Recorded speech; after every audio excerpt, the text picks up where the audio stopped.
things were not looking good for the Torchbearers crew. They'd been sent by Sugar Daddy James to do some CIA shit to stop cult leader Marcus Valentine from becoming Gunsmoke Tower's new sheriff. Unfortunately, they kinda failed. A crowd of cultists flooded the streets, raving as they lifted the newly elected sheriff, Marcus Valentine, into the air. 50 feet away, Iroh laid on the ground, unconscious. Sean stood over him, attempting to shove healing potion apples into his mouth. Well, it seems like things haven't gone too well, the recently deposed Sheriff Eastbark said. Yeah, it's almost as if gladiator fights for leadership positions are a bad idea, Ren replied.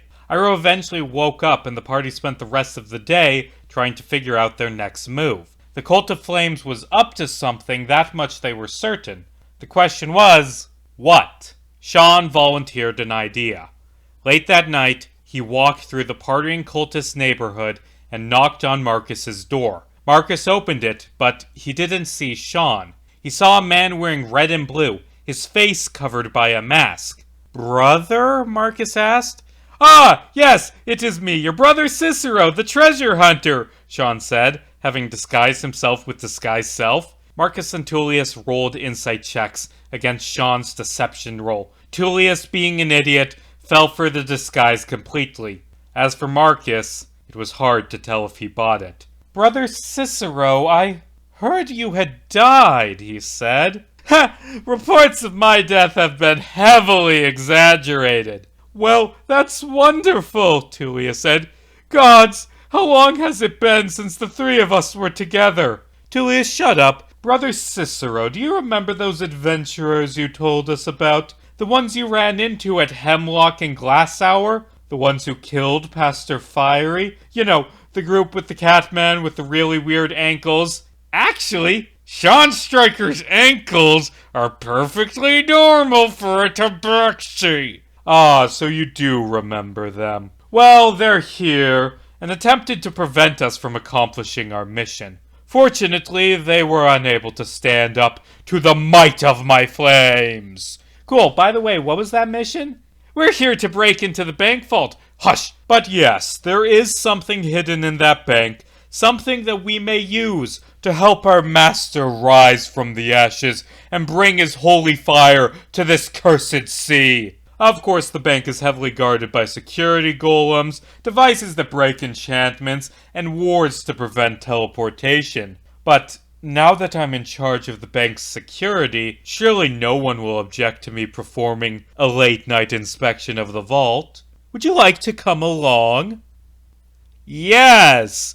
I just have to go talk to someone outside real quick. Sean told the party everything. Late that night, he followed the Valentine brothers into the bank. As they stepped through the door, Marcus shoved Sean onto a floor tile resembling an eye. The tile dispelled his disguised self and caused a dozen golems to emerge from the walls. Guards! This tabaxi fellow is here to rob this bank. Deal with him while I make sure the vault has not been tampered with. Marcus and Tullius opened the vault and slammed it shut behind them. Sean, outnumbered, did what his cat brain commanded. Zoomies! He ran to the nearest wall, casting spider climb as he touched it, and hid on the ceiling, outside the range of the golems. He reached into his bag of tricks, pulled out a small furball, and summoned a giant elk. A 15-foot giant elk that was so big that it filled the bank's entrance and shoved the golems against the wall. The rest of the party burst in, followed by Silas Eastbark,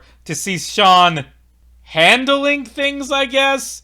They fought against the golems, but the golems were too tough. But the party didn't need to fight them. Sean commanded the elk to break down the door of the vault, then block it behind them and keep out the golems. The party rushed in to find shelves covered in gold and jewels. More importantly, they found a fountain, which had been slid away, revealing the Gunsmoke dungeon. The puzzles were already solved, so the party didn't pay much attention to the murals. Still, I made sure to mention them as they were thematically relevant to the Valentine's plans. They showed the story of a phoenix. One showed a massive flaming bird flying through the sky. Another showed a golden bow, held by a gargantuan hand made of light. The third showed an arrow striking the bird in the wing. The final showed the bird on the ground, half dead, its wings pierced with stone pillars. The Valentine brothers stood in the torch room, ready to revive what had been smothered. Tullius panicked when he saw the party. "Brother, it's the mean one who stabbed me a bunch," he cried. "God damn it, Tullius, shut up for 1 second. We are on the precipice of greatness." They slit their palms open, and their blood dripped down into the brazier, causing it to erupt into flames. Once more, the party saw the eyes staring at them from inside the fire. "Rise, Lord of Flames," the Valentines chanted. "Rise, so you may incinerate the pirates who killed our brother." A voice came from the fire. "For so long, I have been sealed away, betrayed, pierced, imprisoned, trapped in this cage, and that isn't very cash money. But now I rise, and I do say that is very, very, very off the hook." A humanoid figure stepped out of the flames. He was tall and muscular, and wore black robes covered in pictures of fire. He had a black goatee and bleached blonde spiked tips. As he walked away from the fire, he pulled out a pair of sunglasses and placed them over his glowing eyes. "You can put that on a flip-flop," he said. "Oh good, it's just Guy Fieri." "Marcus, I have been trapped for so long. I don't feel like wasting my time on some tedious fight with Odette's pawns. Let's get out of here." Fiery grabbed Marcus and the two of them disappeared in a burst of flames, leaving behind only embers. "Brother, I think you forgot me. You left me alone with all the scary bad people. Please come back." The end of Sean's icy spectral sword, Mother's Touch, poked through Tullius's chest as Sean stabbed him in the back. "Oh, that's very cold." He fell over. "Please come back, Marcus. I'm scared."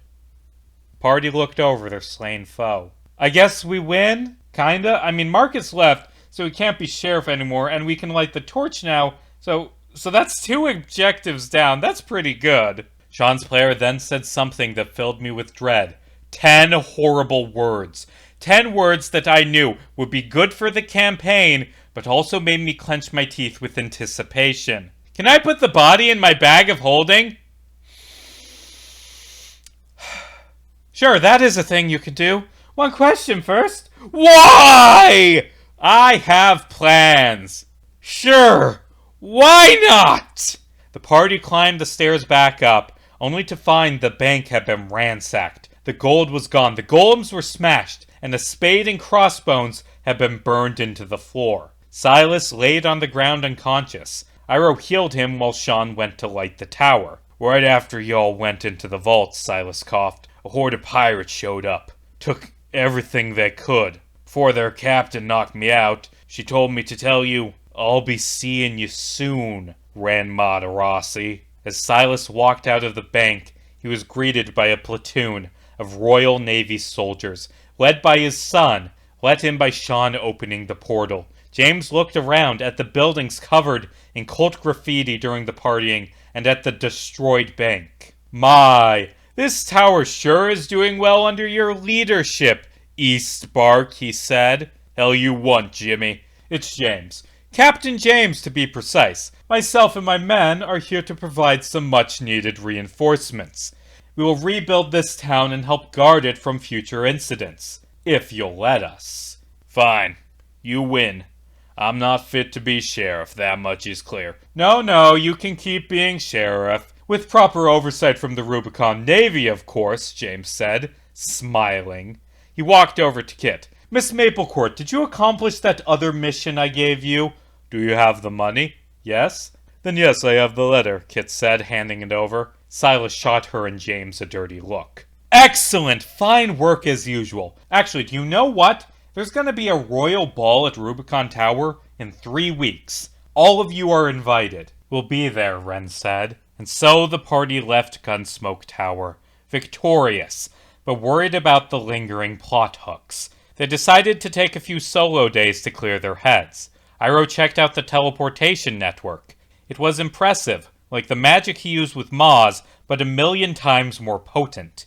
Something about it unnerved him. Ren spent a few days staring at the sea, waiting for the Spade's crew to attack. Kit decided to check on her kobold children, only to find them in jail. She paid their bail and decided to take them with her to keep them out of trouble. Sean went to meet with his merchant buddy McGucket and had him give him some magic tattoos with a dirty needle in a back alley to power up his Eldritch Blast. While McGucket was working, Sean offhandedly asked if he knew anyone who knew the spell Raise Dead. Smash cut to the back of McGucket's truck. Tullius's rotting body was strapped to a table filled with wires. McGucket was dressed like a mad scientist. Sean was sitting in the corner, eating popcorn. "I command you to live," McGucket shouted, pulling a lever. Electricity flooded through Tullius, and he screamed as he came back to life. "The pain! The fire! It was horrible! My dick split open and wasps came out! Hey there, how you doing? Ah! You killed me!" "Yeah, but I brought you back." "Why?" "I don't know, thought it'd be funny." "Want a job?" "What?" "You're in debt to me because I revived you, at a very steep cost, I might add, which means you have to do what I say." Okay, I guess." And that is how Tullius Valentine was hired as the wretched wench's new helmsman. The other party members were less than receptive, but Tullius promised to be loyal after Kit threatened to cut off all of his skin. Late that night, a fog rolled in, and pirates snuck aboard the boat. Tullius screamed and the party rushed out. Sitting on the deck, in a throne carried over by her minions, was a pirate captain. On her arm was a brand of a skull and crossbones, a brand matching Ren's. "Hello there, Captain Madarasi. I've been meaning to speak with you," she said. Ren told his men to stand down and followed the pirate to his quarters. She sat at his desk and put her feet up as she talked. "I am Jasmine Gamble, Pirate Lord of the Emerald Sea. We serve the same master." "I don't serve the Depths Queen." "Ah, but you do what she says. She has leverage on you, just like she does on all of us." "What do you want?" "Our boss questions if you have the necessary resolve. This is a problem, as there is a storm brewing here in the IRC. The Queen needs a capable pirate lord to ensure things go as they must. Thus, she has sent myself and a few others to help you. Well, to help you as well as to test you." "What do you need me to do?" "The Royal Ball. Big things will be happening that night. But first, there are a few things we need to shove into place. Odds and ends that must be tied up." Gamble pulled out a flyer showing an image of a cruise ship. "This is the Fiesta Party Carnival cruise ship. The most opulent boat sailing the seven seas, filled with gambling, fine dining, and excellent entertainment. You, Ren Madarasi, are going to rob it." Gamble explained the mission to Ren. He was less than happy, but decided to go along with the scheme. He walked out of his quarters and spoke to his crew. "Iroh, Sean, Kit, and myself are leaving with Captain Gamble. We have something we need to do." "What's going on?" "I'll explain it on the way.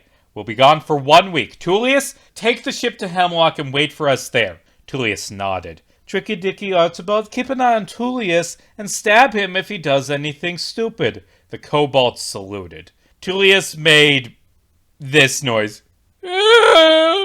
Ren, Kit, Sean, and a very hesitant Iroh boarded Gamble's ship. The party sailed off, following orders by a pirate lord, into the dark night.